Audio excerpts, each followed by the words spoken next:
The overall goal of this procedure is to generate competent bacteria rapidly and conveniently on the same day they are needed for transformation.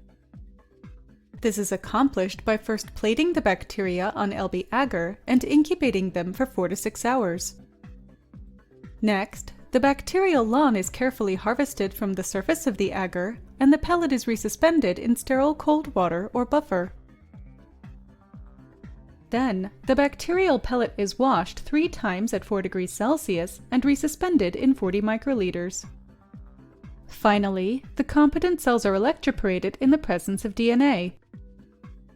Ultimately, results can be obtained that show levels of bacterial transformation comparable to those obtained using the traditional method that requires considerable equipment, large volumes of bacterial cultures, and sterile buffers. The main advantage of this technique over existing methods is that fresh, competent bacteria can be prepared virtually from any laboratory strain the same day that the transformation is planned, without the need for large centrifuges, rotors, or liters of sterile buffers and cultures. Generally, individuals new to this method will not struggle much because this is just a shortcut variation of techniques commonly employed in bacteriology laboratories. The originator of this protocol cannot be identified, as it has been used and optimized by numerous researchers over time. The method presented here has been used in our laboratories for nearly 2 decades, and it is our goal to share this useful protocol with our peers.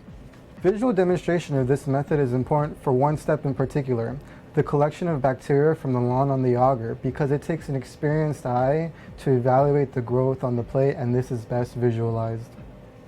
Demonstrating the procedure is Miss Teresa Brooks, a research assistant from